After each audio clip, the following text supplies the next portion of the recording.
Hey, what's up you guys? Welcome back to my channel, and today I'm going to be giving you an in-depth review of my E55 dubbed name Panzer. I'm going to go through pretty much all the little details of this car, what I've done to it to modify it, to change it or improve it, and I'm going to be sharing with you guys that information. It might be a little bit of a long video, but I'm going to share everything as far as for this vehicle to help you guys that are E55 owners help kind of like, decide on what you want to do, because I know some of you guys do like some of the aesthetics of this vehicle, and I'm going to share that with you.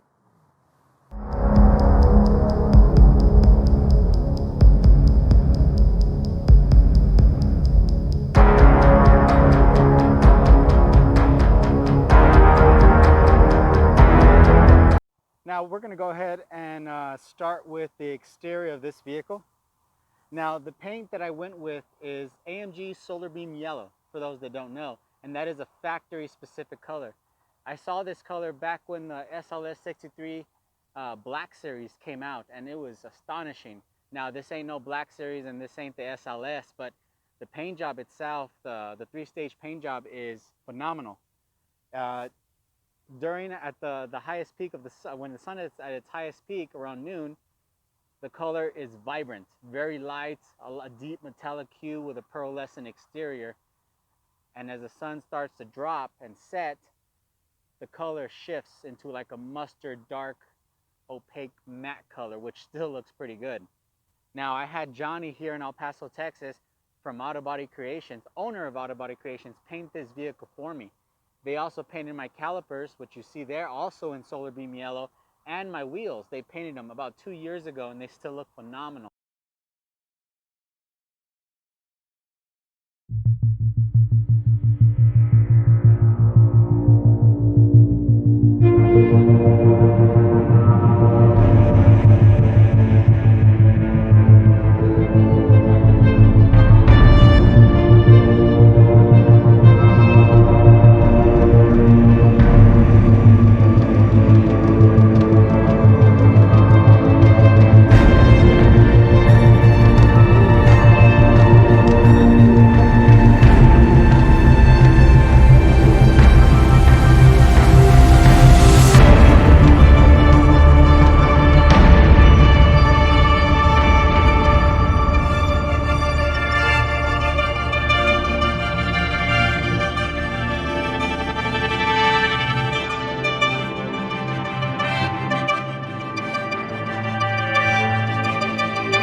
The wheel color is obsidian black, which was the original color of this E55.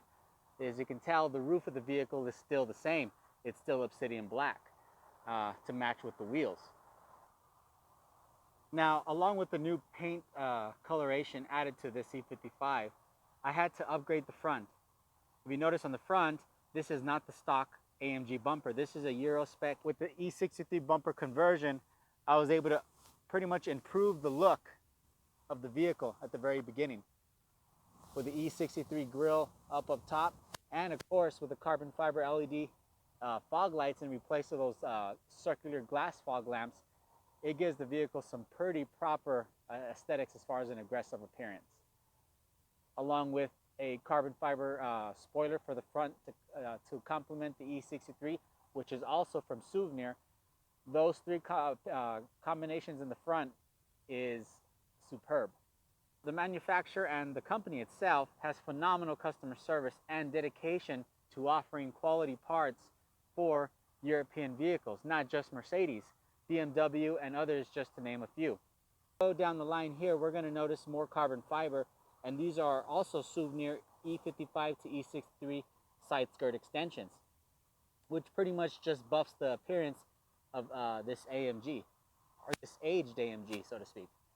And the more we go down, we're going to see more rear bumper extensions, along with a carbon fiber diffuser, which is also from Souvenir as well. Now, it doesn't end there with this product lineup from Souvenir, as we also have a pretty much defined high-raised spoiler in carbon fiber as well. And he has different variants that you can choose from, this one being my most favorite. mainly because it just gives that back appearance more of an aggressive look from a downward end. It just matches it. It gives the E55 its rounded appearance, a little bit more sharp to jagged edges, which matches the front spoiler.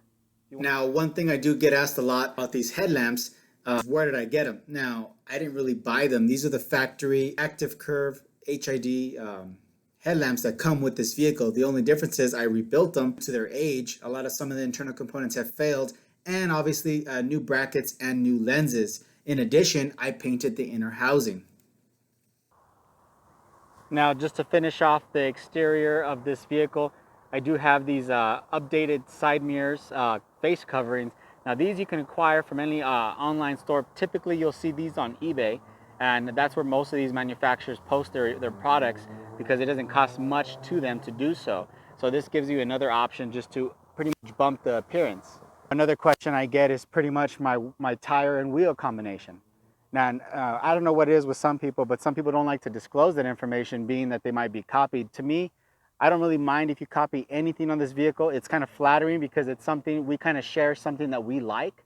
So me finding out what others choose to copy from this project that I have here to put onto their E55, it just shows that we have something in common and we have acquired similar tastes, which to me is good to know because it's something to build a conversation on.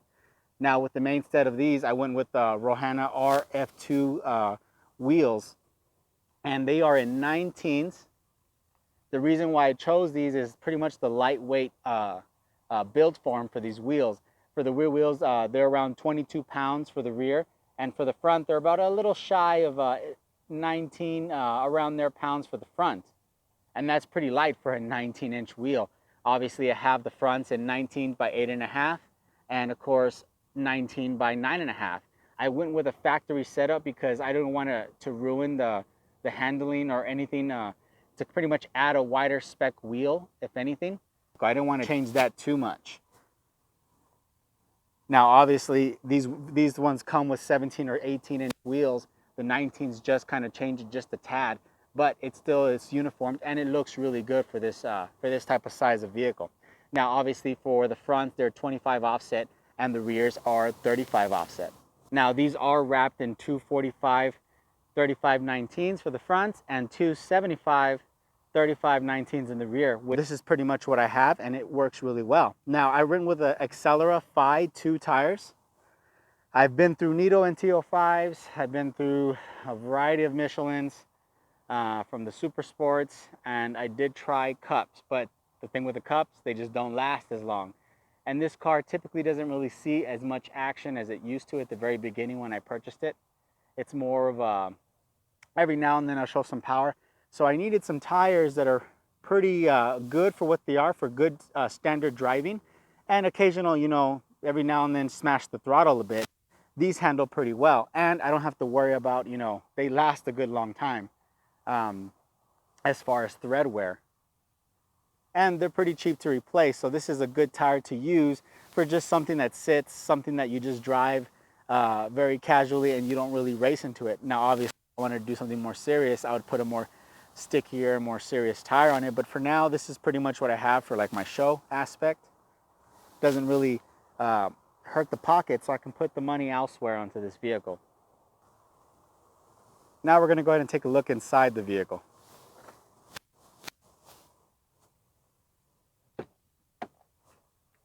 This vehicle, I did very minimal changes to the interior, mainly because I do love the interior how it is currently. I didn't feel the need to change anything. Obviously, here's my driver door. Pretty much you got a memory seat combination here with your control for side mirror switch. You got your standard your window door controls. There's the handle, obviously, and of course you got your trunk release. And this vehicle is equipped with a Harman Kardon, which is pretty good for what it is. So I also didn't really change anything for the audio wise because nothing has failed yet, which is great. This vehicle has some AMG door sills in aluminum, which is pretty nice. The interior is relatively clean for the age of the vehicle. Pretty comfortable seating all the way from the back. Now for this vehicle, the instrument cluster, I do have a carbon faceplate built into the cluster as well. So that's a nice touch to it. And obviously we have a RU carbon steering wheel with a carbon fiber top. I made a video of this wheel, so those that are familiar with it have seen it. And obviously with a shifter display, which acquires all bunch of information that I can use and switch from to have visual. Here's the front. Pretty much light indicator switches and headlamp washer switch. Obviously you got your vent. Down up here at the top, I do have my gauges, pretty much air to fuel ratio and oil pressure, as this one does not have an oil pressure indicator, which I thought it was something that's very important to have, and I've equipped it so. Now pretty much the center stack is nothing fancy, of course, with a 2005, Mercedes-Benz. Pretty much you got your NG1 navigation and of course radio. Your multi-control conditioning setup, pretty much dual zones on both front to back, which is actually pretty neat to have. People that are looking for a vehicle like this, they try to find the most equipped. I didn't, for various reasons, which is why I only stayed with the heated seat option and of course the rear shader display for the back. Pretty much you got your lock and unlock, and down here you have your switch for your 6 CD changer. Pretty much this is for the 6 CD changer that comes with this vehicle.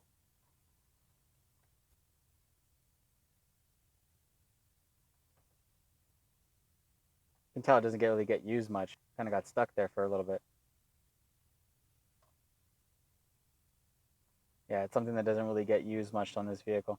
Probably something I'm going to do away with when I swap this radio out. Other than that, it's a pretty clean vehicle.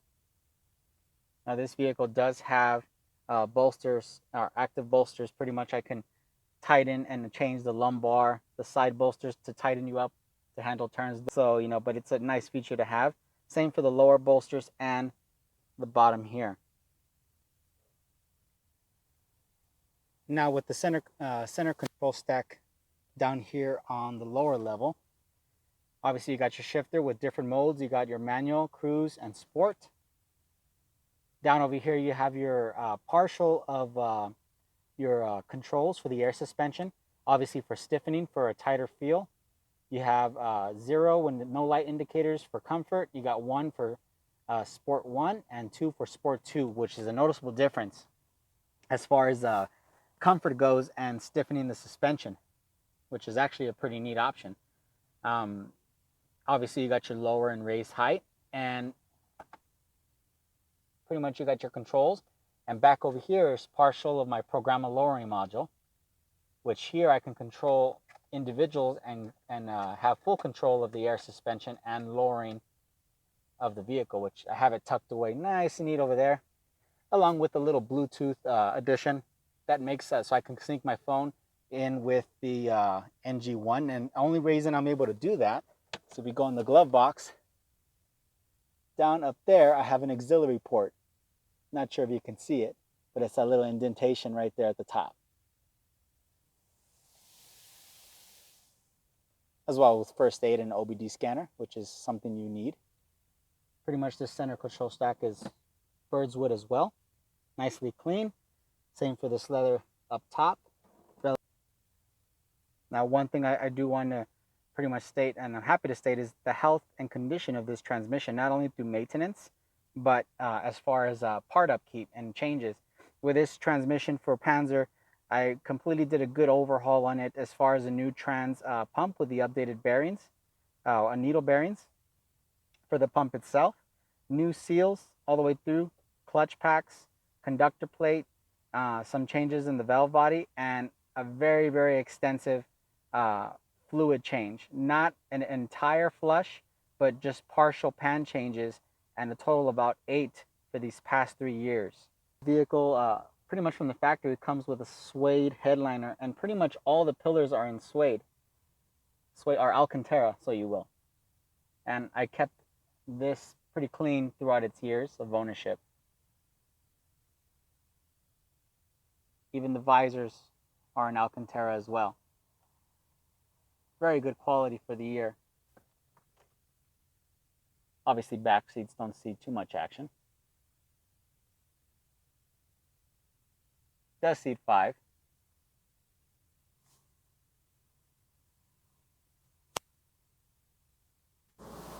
Now here's a good view of the rear door. Very clean, well kept. Leather and stitching is in order. Rear passengers do get their own vents from the top as well on the side, which is actually pretty neat. Pretty much like I mentioned before, the pillars themselves are in Alcantara leather as well. You could pretty much tell the rear seat doesn't see too much action. Very roomy for most people that are 6 feet. There's a good amount of headroom. If you notice, the top portion of the liner itself goes up to accommodate a taller person. See how it sinks in, so it gives you a little bit more headroom clearance, which is actually pretty neat. In the rear, you got your own AC controls. You can control your each individual zone from hot to cold. And obviously cup holders, which I don't think they've ever been used. At least for my ownership, I'm pretty sure of that. Sure, as I know a lot of people ask me as far as what's in the engine, so let's go ahead and do so.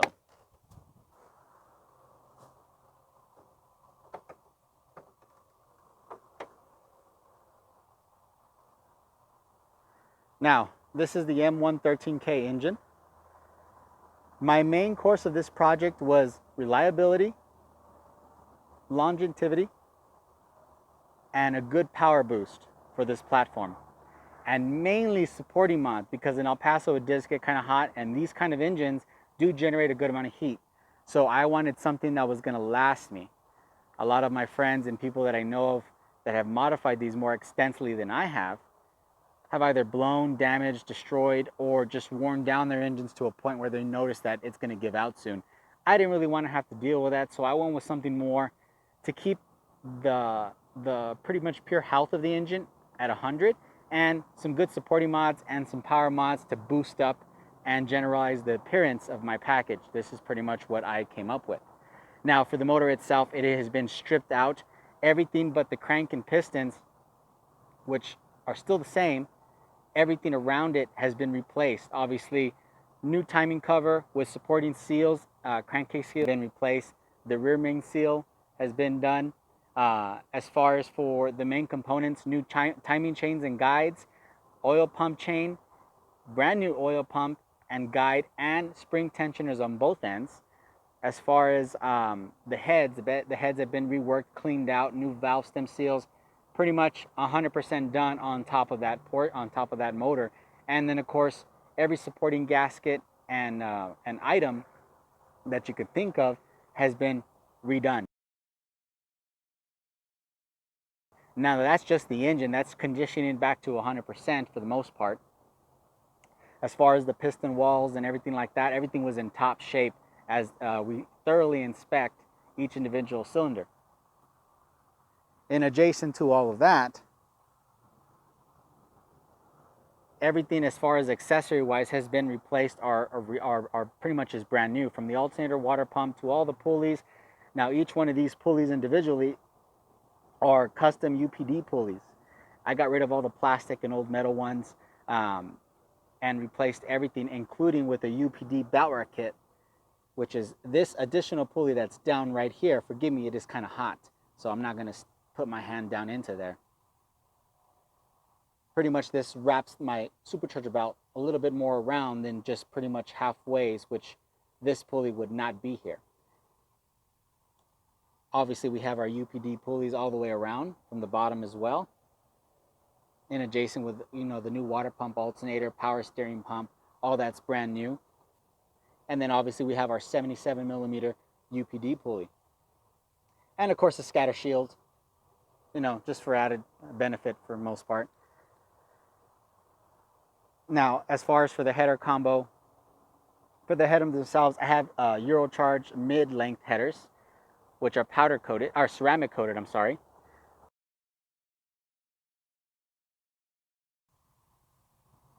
Now for the exhaust itself, I have Eurocharge mid-length headers going down into 200 cell racing cats for emissions, and of course and a 3-inch X pipe to 3-inch. They're high flow racing mufflers, are kind of similar to glass packs, but they do combat the drone, if any, and it sounds phenomenal. Everything else factory-wise has been stripped out. But of course, like I mentioned, that's going to be done away with. I'm just waiting on MBH long tube headers with the midsection. And that's pretty much what I'm going to be swapping out to and upgrading. Those will also be ceramic coated for an additional heat dissipation benefit. And obviously, just to kind of make everything look a little bit more nicer, titanium hardware all the way through, courtesy of VRP. Same thing for the bolts, as you can tell the VRP logo right up in the front. Pretty much adjacent hardware all the way across, just to kind of, update some of the old bolts that I've had. Everything here was ceramic coated, from the surge tanks to the intake tubes to my underhood tank through Sand City, which is located here in El Paso, Texas. They've done an excellent job, as they also powder coated my wheels for my other AMG that I have. Now, in accustomed to pretty much a pulley upgrade for the most part, I did win with some pretty extensive supporting mods. One being obviously an underhood tank with more added coolant, separated from the actual tank itself. So I split the cooling for those that pretty much know the lingo. Just to kind of explain it to those that don't know, obviously the pump, which is located up down here in the bottom, pulls from the tank, shoots through the pump, goes into the exchanger that's under this supercharger. That's what kind of cools my intake air temps. The hot fluid comes out, comes up into this prototype exchanger, and this is not a VRP secondary exchanger, and I'll explain why. Comes up to the front, it goes into the first pass, goes around, and second pass, so it's a dual pass, and you can see the outlet over here. And for further bleeding, we have a bleed port up top. And just so you know that it's not the VRP exchanger, if you do have one, compare the thickness of my core with the VRP one. Granted, the VRP one is way slimmer. So after it goes into that dual pass, it goes into another pass, which is, you won't be able to see it as clearly, but I have the PLM XL exchanger, which is also another dual pass, comes back up into the returning tank with a cool down fluid. And I use nothing but distilled water. As we know, the distilled water pretty much helps with heat dissipation a lot better than coolant. It doesn't really drop here in temperature, so it's something that I don't really need to be worried about of my fluid freezing. And it's not really as pressurized. It doesn't really get as pressurized, so I don't have to worry about it popping off during with that kind of cover. Now, obviously, people ask what these are, and these are pretty much oil catch cans on both ends. There is a decent amount of blow-by, maybe not as much, but it does happen. And when I first took these out, the inside of the surge tanks, you can see years of buildup. Now, obviously, the internals are cleaned out thanks to Sand City, because they cleaned the internals of these surge tanks, so everything looks really nice inside. These right here kind of help control that. Now, it's pretty simple. If you notice, I have two. There's three top vent ports on this engine, one being a huge one and two smaller vent points on both sides. The two smaller vent ports come in to this 2-port exchanger and back out, which goes right into the throttle body right there. Well, underneath, there's a port where that singular tube goes in, and that's pretty much what that vacuum is for. That's where it pulls, and it collects in here. The bigger port, as you can see, the hoses are a little bit larger. They come from the bigger port, obviously, into the actual catch can and into the white pipe. This has a huge vacuum, so that's the reason why we have to separate the two. You cannot connect this one in conjunction with that, because then you're going to have some issues. This has to be separated, which is why it has its own, because I know people have asked me that. Now, everything else here is relatively kept clean. A lot of new components, a lot of new sensors. Everything's pretty much been replaced, like how I mentioned before. You can tell the engine's nice and clean, nice and good. Same thing here for the side. There's no dirt or buildup throughout the engine, which is excellent. And if you look underneath, it's even better. And this is thanks to, obviously, from Alex from Precision One, who takes care of this vehicle for me. Since this vehicle is parked outside, he does doing an amazing job maintaining. I'd like to give him a thanks for making me love this vehicle again and help taking care of this paint. Now, I'm not going to get into the whole debate as far as tunes go. There's a lot of tuner and vendors out there that can assist you. Go with who makes you feel comfortable and who offers good customer service and feedback. Out of all of them, from Eurocharge, Race IQ, and DTK has maintained that connection between customer and tuner. He never puts me on hold, always answers my questions. Even before then, when I had Eurocharge and Race IQ, now this vehicle is tuned through DTK with the engine ECU and the transmission TCU. So it's a huge combination, and it's a very potent combination. I've had different tuners from Eurocharge and Race IQ, and out of all of them, when it comes to their tune quality, as far as their customer service and adapting to my changes relatively quickly, Dimitri from DTK has uphold that first place spot.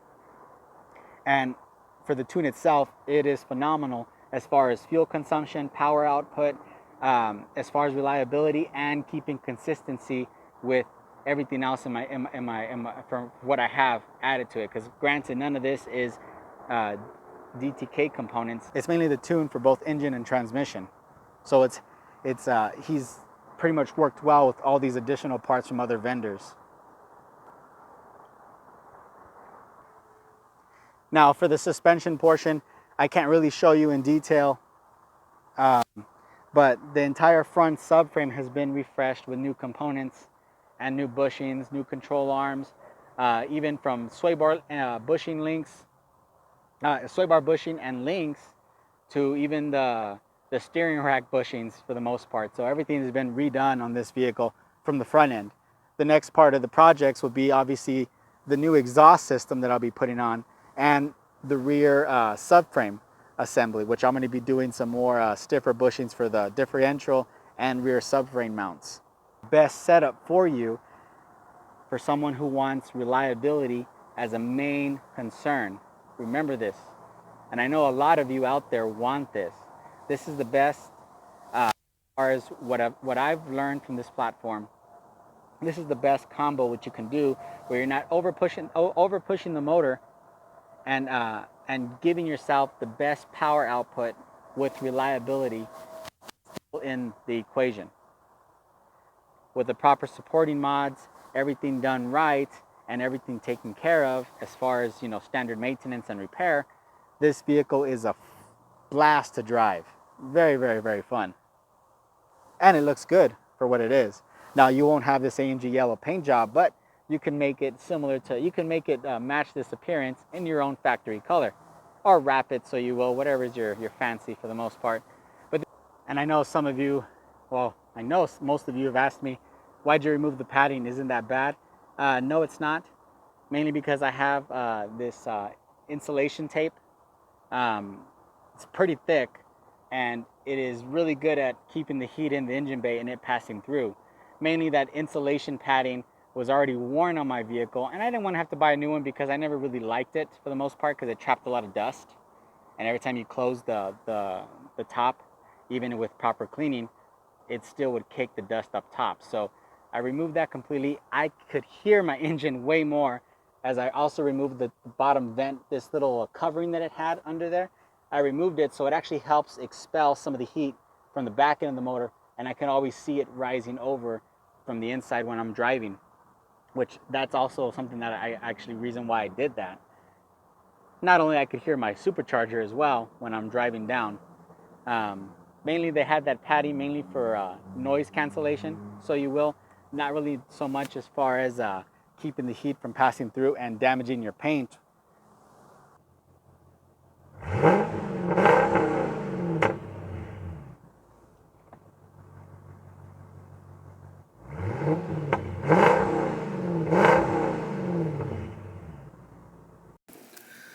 All right, you guys, I had a little bit of technical difficulties, so pretty much these next clips, I didn't get a good recording due to that. I got a new mic set up, so I'm still learning how to use it.